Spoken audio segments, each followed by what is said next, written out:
This is The Great Outdoors with Jason White, exploring the great outdoors in Pennsylvania and beyond. Brought to you by the Mariana Outdoorsmen Association and by Wild Acres Farm, Fishery, and Regulated Hunting Grounds. Now, The Great Outdoors with Jason White.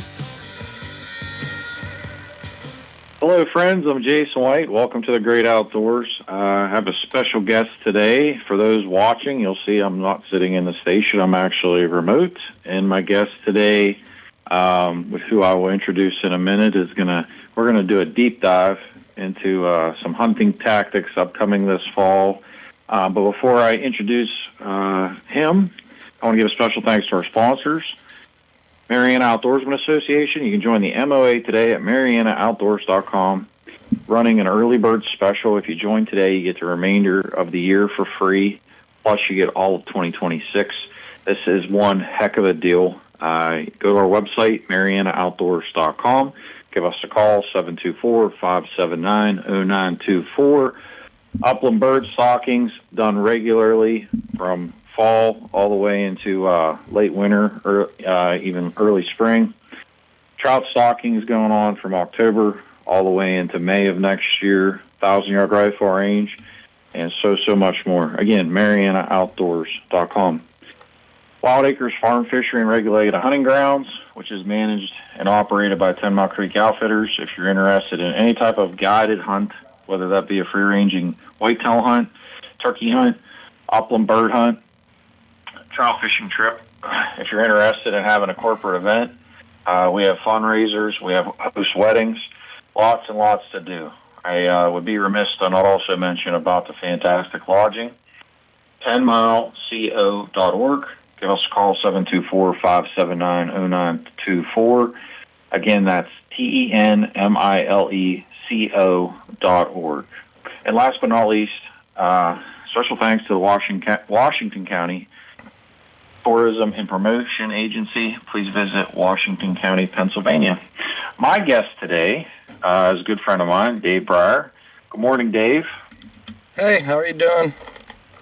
Fantastic. Why don't you introduce yourself to the listeners out there and those watching? Tell them about what you got going on. Yeah, hi. Yeah, my name is David Brier. I own Apparition Scent and RD1 Outdoors LLC.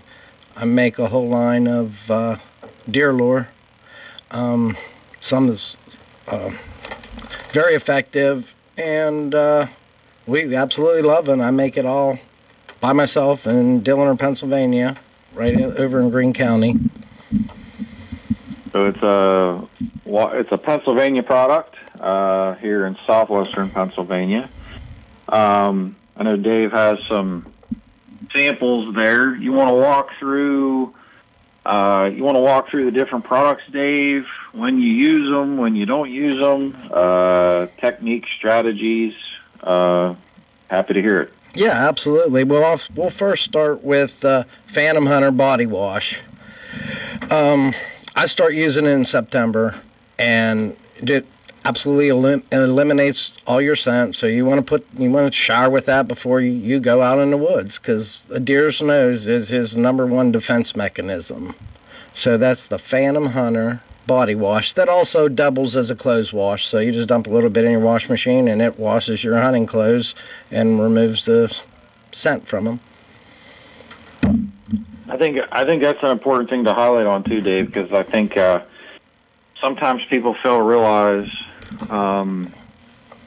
that just because there's something Dave's sitting on here, and I want to really nail this home, people have a bad habit of they'll wash their clothes in some type of a hunting soap, but then they fail to realize all the scents that are in a house, all the scents between colognes and deodorants, etc., that you use on a day-to-day basis outside of hunting. So I think it's very important to drive home the fact that, especially when you get into hunting season, like Dave is saying, it's important to kind of transition your shampoo and body wash over to a hunting style. And certainly there's even conversations about deodorants, but thanks for certainly bringing that up. Yeah, absolutely. I always run a cycle first with just the soap to get any of the regular brand out of my machine also. So then we have the next item is the Phantom Hunter, and that is your spray. So you spray down once you get to your stand. And this, gets the wet, your sweat and everything else, and it 100% kills all your smell. Fantastic. So that's also something I would tell people. Just a tactic and strategy. I don't know how you do it, Dave, but especially if it's a day where it's not super cold, or say it is super cold and you're layered up because obviously it's going to be cold. I always try to take my coat off and even a base layer, and then I'll have it in my pack or I'll carry it in, and then I'll spray myself down. Then I put that back on. That's one of the biggest things which Dave is hitting on is your sweat puts off an odor. And if you do not account for that when you get to the stand, you are certainly putting yourself at a disadvantage. Oh yeah, you'll hear them blow out their nose for sure. So what I do is I keep my clothes in a tote, and I take that with me in the bed of the truck. So I don't even put anything on at the house other than my base layer and a pair of shorts and a t-shirt, and then I dress right there. Right there along the road before I walk into my stand. Fantastic. Yeah, I over the years, that's one of the worst things somebody can do is have good, your clothes wash good, your deodorant, you're all good. But then if you're off the beaten path and you got a long walk and you're sweating. Yeah, you definitely got to carry your stuff in a pack. I mean, it's fortuitive. I mean, it makes a lot of sense to do that. I know it's a pain, but do you want to sit there for however long you're going to sit there and not see anything and have them down over the hill blowing out their nose? I mean, you just don't want that. That's a waste of time. Absolutely, 110%. I agree. So what do you got next? So next we have the Apparition Scents Woodland Spray cover scent. And now I have Pine Patch, I have a cedar, which is real good in the early season also, to keep the mosquitoes away, and also an oak, if you're hunting on an oak flat. But this actually, it's not overwhelming, but it'll spray you down and you'll smell like, this smells like dirt, another one oak, pine, and cedar. So those three cover scents is, I'll hit myself with the Phantom Hunter, and then I'll come back and hit myself with this while I'm up in a stand after I get situated. What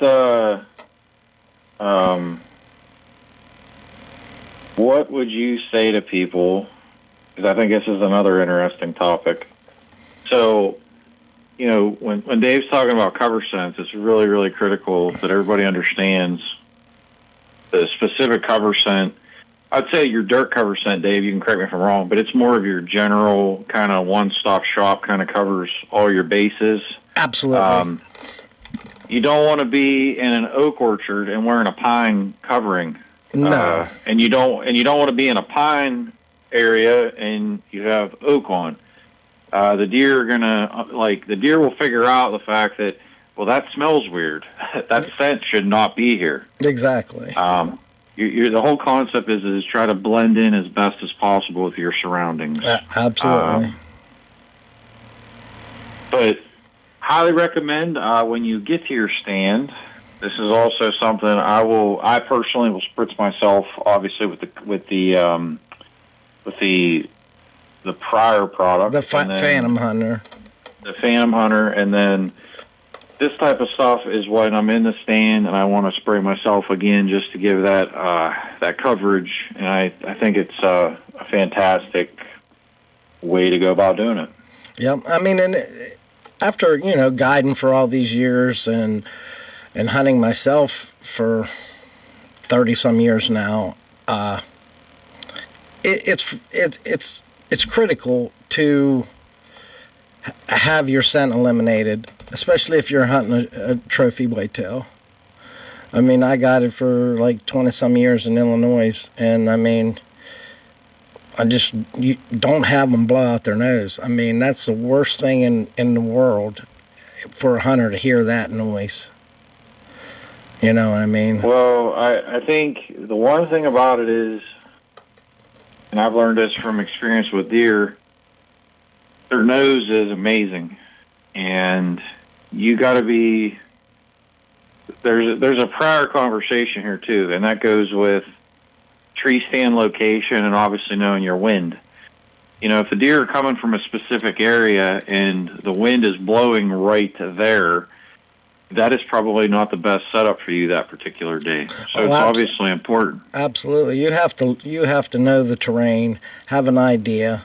But in the rut, that deer could come from anywhere, so the more prepared you are with products makes it beneficial for you to be successful. I totally agree. I think scent coverage is critical. And also what people have to be also conscientious of is, especially depending on where you're hunting, you could be sitting there in a stand and say you're watching a couple of does. Well, guess what? Just because they may not smell you or see you, you got to be really cognizant of what, your surroundings, and know, like, hey, if the wind's blowing, say to my right, you got to really keep your eye to the right the whole time, because you don't want to be in a scenario where, say you get winded and they start like looking up in your direction. And the worst thing is when they're on alert, sometimes they won't even snort right away. Sometimes they'll just be like looking. And that's when, you don't realize they're looking. You go to make an adjustment, you go to grab your bow, looking at a different deer, and then it's, here comes the ball game. And then the ball game's over. So scent is so important. Cannot stress it enough. So everything, we've talked about till now with Dave's products, I think are extremely important. And everybody, if you're somebody that hasn't used stuff like this, it's certainly, I'm sure Dave would talk to you one-on-one. Yeah, it would definitely be beneficial. So what do you got next, Dave? So, okay, now we're going to go and get into our attracting lures. So, we'll just get right into it first. This is Undertaker. It's real dirt infused with 2.5-year-old bucks and younger. And you just make a scrape or find an existing scrape, put about a third of the bottle in that scrape, and that's going to give you, that buck's going to check. He's going to check that. So for the new hunters out there, Dave, what is a scrape? Okay, like a buck will make a scrape to establish his territory, and he'll run that circle of scrapes and check every one for a doe. When a doe comes into season, she'll mark that scrape with her urine, and he'll go and check it. He'll walk around. He'll have his area, his territory, and he'll check those scrapes.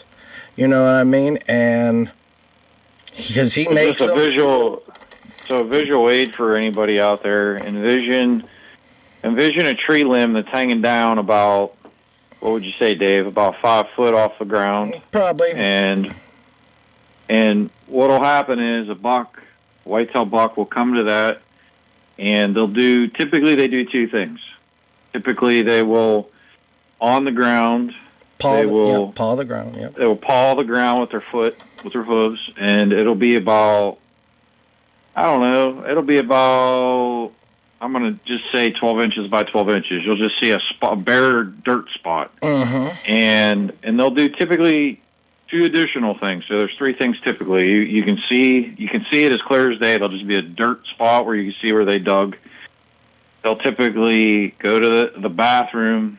Typically they urinate in that area. And then the third thing they usually do they will usually rub their face, or they'll lick a branch. They call it a licking branch. It's usually, if it's not directly above, it's usually in that vicinity where they will rub their face with their orbital gland. Yep. And also get some additional body scent, I guess is the best way to describe it. Yeah, there's just another marking. A forehead gland. What he'll do is he'll stick his head up in there. Sometimes they'll even stand on their hind legs to get higher, bite off the so-called licking branch, and it'll hang. And then they'll run their orbital gland, which is like right here, right under their nose, on that. And that brings me to the nightmare. This is 100% orbital gland lure that I make.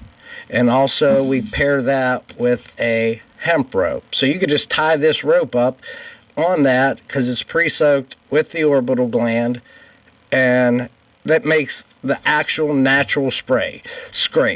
So the way that I do it is my best comfortable yardage is 25 yards. So I'll put that scrape at 25 yards to just a little bit. I'm left-handed, so just a little bit to the right of my tree stand. And that's where I shoot my deer, coming right into that scrape. Well, I think last year, if anybody goes and looks at my Facebook page, I shot a very, very nice 150 class buck, and I shot it over top of Dave's products. I put some of the material on the scrape on the ground, and what I did is the licking branch area, I actually just took the orbital gland mix and I put it on the limb itself, and I literally had a 8-point come right to it, a small 8-point, and then out of nowhere just this big tank of a buck came up, and he was going right for it. Gave me a shot at 30 yards with my bow and arrow, and sealed the deal. So I can attest from experience that this scrape hunting tactic is very, very good. Well, thank you, and I appreciate that. But and it happens.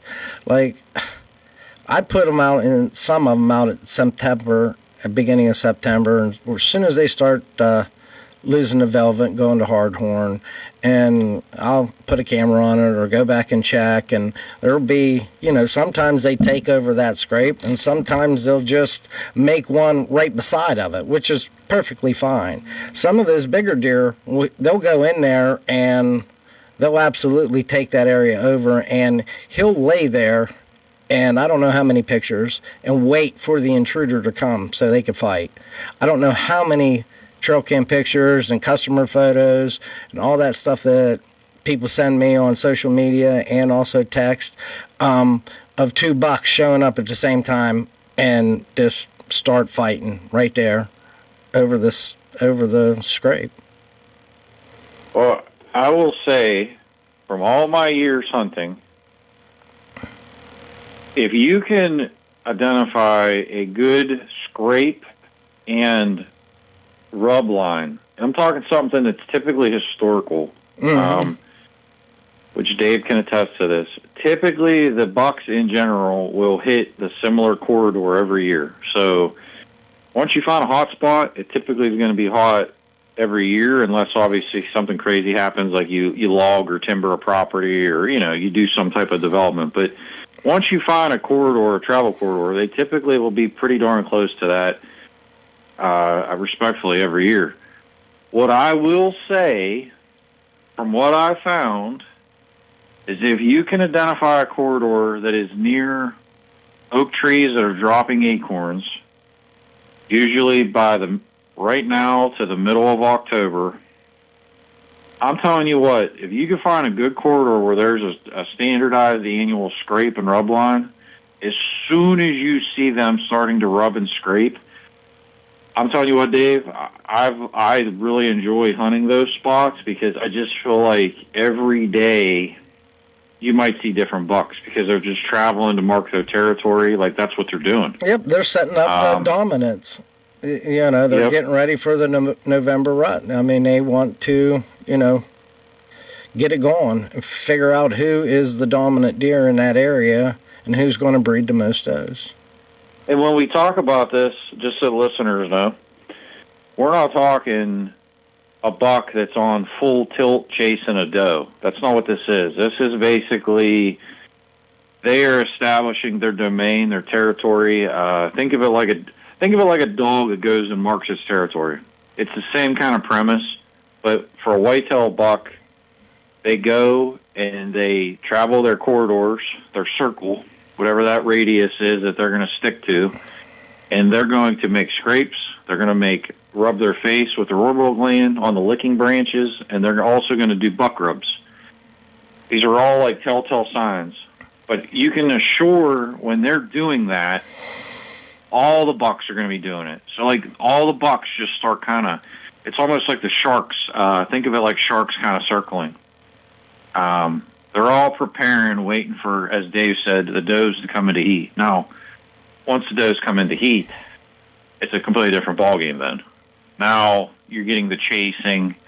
It's not really necessarily a pattern. It's just basically a full bore, a buck following or tending to a doe that's ready for reproduction. But continue, Dave. Sorry. But no, that's fine. But that's like you mentioned, that oak flat or that travel corridor. Even as they change and start cruising, you know what I mean? That is the most effective time. I've actually watched bucks tending a doe, and she wasn't quite ready, but pretty close. And he would go and he'd follow her, and then 15 steps, 20 steps, he'd make a little rub. 20, 25 more steps, he'd make it a scrape just to show that he was a dominant deer. And I've witnessed it. I sat in this tree stand for 20-some years, the whole month of November, and have witnessed a lot of whitetail behavior. And the calling is effective. You know what I mean? We make the grunt calls also, but it's very effective in that time frame. You know what I mean? That late October to mid-November. But the most I say promising product that we absolutely love is the Inferno here. Now this is your rut. When a doe's ready to stand, that's what's in this bottle. I mean, this is the hottest product that I make, and we sell a ton of it. And it's a free-for-all. Like what I do is I'll start at the stand. It's very important you start at the stand and go from your scrape out 35, 40 yards. Bring your drag rag back, or that's why it has like a flip top. I'm not going to flip it up in here, but it has a flip top spout, and you could just drip as you go and put more closer to your stand. So like just anything, like bird dog tracks, where the bird's setting is going to be where it smells the most. That's why he points. Same way, you go 30 yards this way, 30 yards this way. So you got a 60-yard corridor where if he crosses your path at any point, he crosses that scent and comes into the hottest part, and that's at your stand. So it's very effective technique in that rut. I also want to say, too, we talked about, obviously, the shower products. We talked about the body spray. We talked about the cover scents. This stuff is also, although it's meant to draw them in and it's meant to be an attractant, it's also, think of it this way, it's also a cover scent. And a having distraction. That out there. Yes, it's a distraction to where when they're at this time of the year that we're at now, where we're talking about they're in rut, this is where they just make irrational and poor mistakes. I would say from experience, you will typically see younger bucks that will just be erratic. Your first, second rack bucks, they'll typically, this hasn't always been true, but for the most part for me, it seems like the younger deer are the ones that just are like going at a much higher speed or rate of pace. When I've seen a giant buck, which I've witnessed the past couple years, they're like sharks. They're not going to exhaust they will hover. I've watched a big buck just hover around a doe where he just waits. He patiently just waits and just hovers around. Like I said, that's another telltale sign of age, I think. You're rarely going to see a giant buck be on a full-bore chase. Typically, they're going to be more patient. They're going to be more dominant. They're just going to keep any smaller bucks away. I watched a buck last year, which is not normal. Giant buck. It was 150 class for Pennsylvania. That's a very good deer. That's a good deer anywhere. Out in the middle of a field for 2 days, he was literally broad daylight. He was just standing watching this doe. Just would not leave her. Wasn't pressuring or pushing. So I throw that out there because you can always tell the quality of a buck also by their actions. That doesn't always hold to be true. You will have times when a big buck will, take off and go and do a full bore chase. But I would say for the most part, in my experience, it's been more of your younger bucks are the ones that get crazy and just take off and go. But yeah, I think Dave's products are fantastic. I've used them. They've all worked for me. I shot a very, very good Pennsylvania buck last year in archery, and certainly to your point, Dave, about even the circle. This goes back to I talk on other episodes about shooting lanes, stand placement. When you're setting your stands up in your locations to use Dave's products, you want to be thinking that way months in advance. So, like, where are your shooting lanes? Yeah. Where are your travel corridors? How are you getting in and out of your stand? Like, this is many of the bucks that you will shoot are shot by your preparation in advance. Oh, absolutely. And I'm sure Dave can attest to, the work you have to do to get your stand in a good spot, prepping your shooting lanes, obviously shooting your bow or your firearm, scent control with your clothing, with your body, scent control when you get out to the stand, and then you get into these really fun and pinpoint strategies, whether that's over a scrape, cover scents, etc. And explain to people, Dave, this isn't these strategies with the scents, at least the attractants will say. These aren't stuff you would do necessarily. Like there's certain times of the year. If you want to explain that to people so they better understand, it's not something you can just do any time of the year. No, like now's the time, I went last 2 Sundays ago to check a couple oak flats and look, and heck, there was seven scrapes on that field edge. You know what I mean? And then down over the hill on the flat, there was what you call a big community scrape. Now, I mean, it looked like the hood of an old Volkswagen. So that's where, you know what I mean? You want to focus on that and find that area, you know what I mean? And then set your stand accordingly. There's a lot of techniques that work, and there's a lot that don't, for that matter. But like you were saying, stand placement is crucial.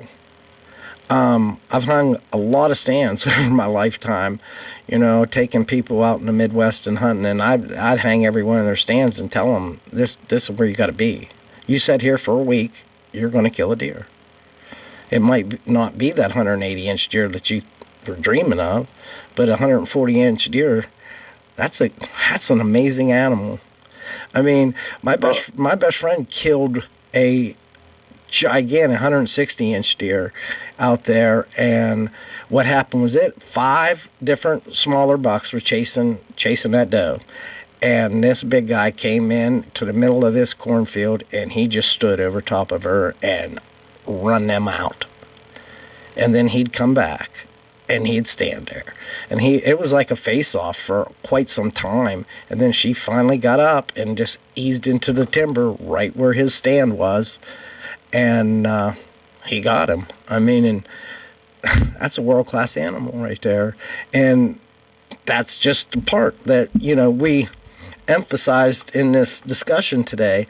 But, like, you never know for 100%. Once you think you know everything about whitetail hunting, then they prove you wrong. The whitetail deer is the king. You know what I mean? And the buck I shot last year, I would have never thought. He came up a ravine, and I'm talking a steep up and down ravine. This buck walked up this ravine, and I would have never dreamt in a million years that he would have walked that path or came there. How I saw him, I just saw the rack going up and down as he was walking up this ravine, and I was like, oh my gosh, this is about to happen. And so to your point, you have to prepare, you have to have good stand placement, you have to be in places, whether that's an oak flat, whether that's a travel corridor, whatever it may be. To Dave's point, you're going to find big scrapes. Right now, with not having a lot of rain for a while, you get a secluded little pond. I'd put me a stand there, especially if there's oaks around or other mass crops, for this early season. So the place that I shot that buck last year, it's an oak flat with a spring. Yeah. So it's fresh water coming. Deer like fresh water as opposed to stagnant water, and deer understand that, it's no different than you or me. We would prefer fresh water as opposed to more stagnant water. So to Dave's point, we're in a drought right now. If you're going to go out hunting right now, being by, even if it's a little trickle thing going through the woods, anything like that is a great place to be, because typically your deer, when they're coming out of a field or they're traveling in the morning, they usually hit some water source in the morning, and they'll graze, and they'll usually be bedded down around, 10 o'clock in the morning is when they usually sit down for, a few hours and take their rest. But I can't stress it enough. All of Dave's products work extremely well. How do people go about, if they want to purchase any of the products, Dave, how do they go about acquiring them? Well, the easiest way is to go to www.apparitionscent.com, and it's right there. It's easy. Everything, you click right on the first page, it has all the products right on there. So you just click on what you want, check out, I mail it out that day. Local shops that have it is Ozzy's in Dry Tavern, let me think, High Strung Motorsports and Carmichael's. They carry it at Creek Archery in the Mon Valley, at Yukon, Pennsylvania. They have it in Morgantown at the Sportsman's Emporium, and a whole host of other shops around the country. Well, fantastic. I think that everybody should look into this stuff. Obviously, those that are watching this on video, you can see the labels and obviously the different products as Dave's been holding them up and showing them through this episode. Is there any other way, can they reach you on social media or any other mechanisms to get a hold of you, Dave? Oh, yeah. We have, I have a Facebook page. It's Dear Lord Dave. Instagram is Get the Guttin. We have the Apparition Scent on the TikTok. You could private message me on any of those. And then there's actually a place on the website where you could send a message on apparitionscent.com. I can attest, shot a fantastic, probably once-in-a-lifetime buck last year with a bow. it's the biggest one I've ever harvested, and it was over Dave's products. So I will be one of the first to assess that it works. It's really good. And certainly I thank you, Dave, for introducing me to everything you have and offer. I want to ask you, can you tell the people what is your opinion about Sunday hunting, and what is your opinion about the changes that have come from the Game Commission as a whole? I'm excited about it. I mean, as you know, I guide upland game bird hunts with my Weimaraners out at your place. That just gives me a whole opportunity to, help people have fun. I mean, that's why I do all this stuff. That's why I make deer lore. I ain't getting rich off of it by any stretch, anyway. But I just like to see people be successful in the outdoors, and I absolutely love it. I think the Sunday hunting I wish it would be every Sunday. You know what I mean? But they put forth an effort, and, I'm glad that they made this decision. Well, I'm personally really excited about it because I think, to your point, people are going to have a lot more opportunities, many more opportunities. I think, to your point, even the bird hunting, you and I have talked so many times, I think there's economic impacts in a positive regard. Oh, absolutely. I think you're going to see a lot more. One thing I know that was a deterrent in the past, people that wanted to come for weekend trips or 3-day trips, having that down day on a Sunday was never, well received, I guess I'll say it. People from other states don't want to just come and sit on their laurels on a Sunday. Yeah. So I think you're going to see a lot more travelers. I think you're going to see a lot more people out there enjoying the outdoors. I myself am trying everything I can to build better relationships with the Game Commission via the Farm Bureau. Yeah. And for those that do not know, that's why I'm not in the studio today. I am, and I wasn't there last week. I've been traveling the state. I'm currently running for vice president of the Pennsylvania Farm Bureau this fall, and I do not believe we've ever had a statewide vice president from the Fayette County Farm Bureau. So I'm really hopeful. I'm really optimistic of where I'm at. But we've achieved so many things, Dave, to help get hunters like yourself and the people that you deal with to give more opportunity, because that's my goal, is to just get more people to enjoy it.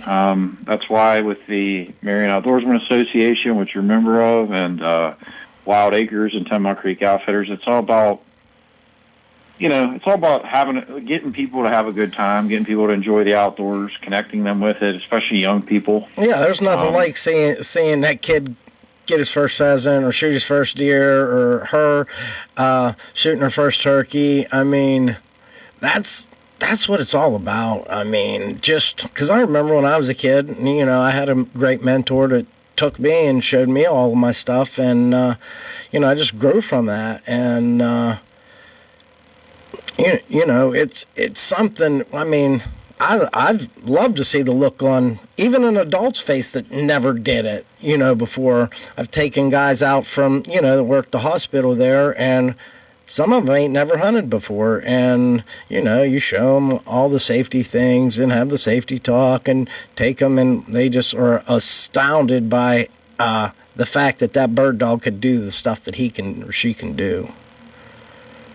Well, I'm really, I'm excited to see where things kind of go, where they progress with, Game Commission, Sunday hunting. There's a lot of other changes that I've talked about on, prior episodes, and it's just all positive, and I'm really excited. I'd like to see the turkey season be included in the Sunday hunting, because it runs out. So, from what I understand, it runs out in January or December. So the reason that happened was the Game Commission voted on. They have to vote on seasons and bag limits. The Board of Commissioners. Mm-hmm. So the seasons and bag limits were already kind of preset through. Obviously, before this legislation was signed into law. So that's why there's been like the scramble. Because there's other implications when you get into waterfowl and migratory birds. Yeah. That alone, you're only allowed so many set days by federal law. So there's different reasons that this has all been has been how it's been handled. But I can tell you this: from what I know, the plan is that every Sunday is to be opened. They vote again in January. So I think it might be a little trial and tribulation until we get to next spring. Yeah. But when we get into the next calendar year hunting seasons, which will be voted on in the spring, I would expect you're going to see everything opened. But so like the 26, 27 season. 27, I think you're going to see everything wide open. Yeah. But Dave, I thank you for coming on. Again, Apparition Sense, check out Dave. Thank you for coming. I want to have you back because there's a lot of other stuff I want to talk about, from upland birds to processing deer to a little bit of strategies. Yeah. Trapping, I think, is a huge topic. But thank you, Dave. I want to give one final shout-out to our sponsors, Mariana Outdoorsman Association, MarianaOutdoors.com, Wild Acres Farm, Fishery, and Regulated Hunting Grounds, 10mileco.org. Both of those, you can call 724-579-0924. And last but not least, thank you to Washington County Tourism and Promotion Agency. Please visit Washington County. I'm Jason White. This has been a Great Outdoors, and I will see you all next week. Thank you.